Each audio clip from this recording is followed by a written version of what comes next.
अस्सलाम वालेकुम, welcome to Expert Academy. Last time हमने एवोगैड्रोस नंबर को स्टडी किया था, उसका हमने फर्स्ट पार्ट देखा था, उसका लिंक आपको डिस्क्रिप्शन में मिल जाएगा। आज उसी को कंटिन्यू करते हुए हम इसको नेक्स्ट देखते हैं। तो कल हमने उसमें उसकी डेफिनेशन देखी थी एवोगैड्रोस नंबर की, हमने उसकी रिप्रेजेंटेशन देखी थी, हमने उसका फार्मूला देखा था, मैंने आपको जनरल भी बताया था, और हमने पार्टिकल्स में जिन 4 वर्ड्स को देखा था उनके भी हमने एटम्स, मॉलिक्यूल, फार्मूला यूनिट और आयंस के भी फार्मूला ड्राइव किए थे। तो आज हम उन सब की एक एक एग्जाम्पल देखते हैं। हम 1 ग्राम ऑफ हाइड्रोजन की बात, तो इसमें है हमारे पास 1 mole of hydrogen atoms. 1 mole of hydrogen atoms हैं जो किसके इक्वल हैं?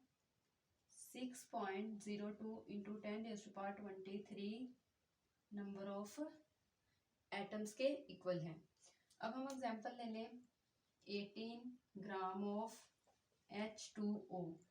तो H2O आपको पता है एक मॉलिक्यूल है, तो ये किसके, इसमें कितने हैं? 1 मोल ऑफ H2O जो किसके इक्वल है? 6.02 इंटू 10⁻23 नंबर ऑफ मॉलिक्यूल्स के इक्वल हैं। एक मॉलिक्यूल में इतने हमारे पास एवोगैड्रोस नंबर हैं।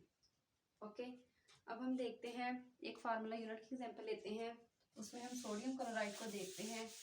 हमारे पास क्या है? 58.5 ग्राम ऑफ NaCl।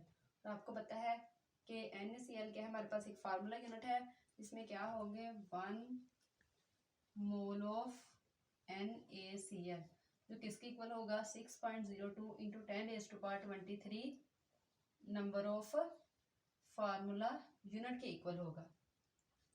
अब हम लेते हैं आयंस की example. 17 gram of hydroxyl ions है हमारे पास जो किसके इक्वल है?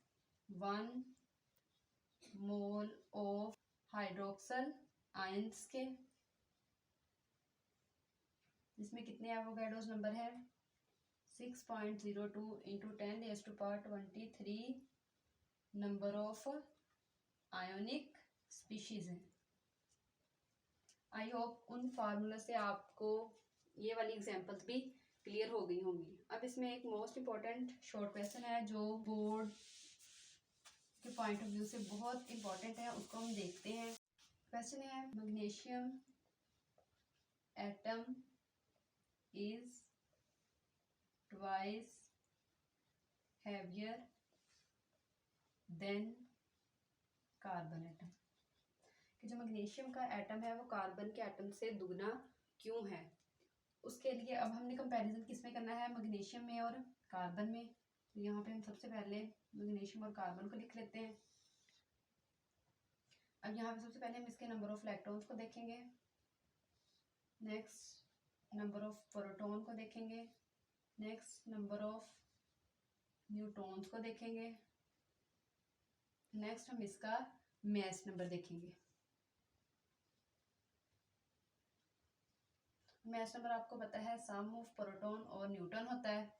अब हम पहले कार्बन की बात करते हैं। कार्बन के आउटरमोस्ट शेल में 6 इलेक्ट्रॉन होते हैं, इसमें प्रोटॉन भी 6 होते हैं और नंबर ऑफ न्यूट्रॉन भी 6 होते हैं। तो जब हम इसका मास देखेंगे तो वो इन दोनों के सम करने से आएगा, जो क्या होगा? 12। ओके, अब हम मैग्नीशियम की बात करें तो जो मैग्नीशियम है उसके आउटरमोस्ट शेल में इलेक्ट्रॉन होते हैं 12, इसमें प्रोटॉन भी 12 होते हैं और इसमें नंबर ऑफ न्यूट्रॉन्स भी 12 होते हैं। तो जब इन दोनों का सम करेंगे मास को फाइंड आउट करने के लिए, तो ये हमारे पास 24 आएगा। इसलिए जो मैग्नीशियम है वो कार्बन से ट्वाइस हैवियर इसलिए है क्योंकि इसमें नंबर ऑफ प्रोटॉन और नंबर ऑफ न्यूट्रॉन कार्बन के मुकाबले में डबल होते हैं। ओके, तो आप इस तरह ये अगर डायग्राम बना के कंपैरिजन कराएंगे तो देन आपको 2 नंबर मिल जाएंगे। नेक्स्ट हम एक एग्जांपल और देखते हैं। अगर यहाँ पे मैं लिखूं 1 मोल ऑफ H2O।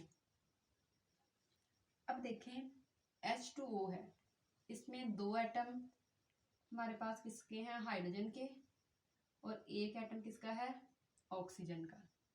अगर बॉन्ड देखें तो ये ऐसे स्ट्रक्चर होता है इसका, इसमें बॉन्ड कितने हैं? 2 बॉन्ड इसने बनाए हुए हैं। और अगर हम देखें कि इसमें टोटल एटम कितने हैं, तो वो टोटल कितने हैं एटम, 1 2 3 एटम है हमारे पास। हमारे पास 2 हाइड्रोजन के एटम है, 1 ऑक्सीजन का एटम है। हमारे पास बॉन्ड इसने कितने बनाए हुए हैं, 2।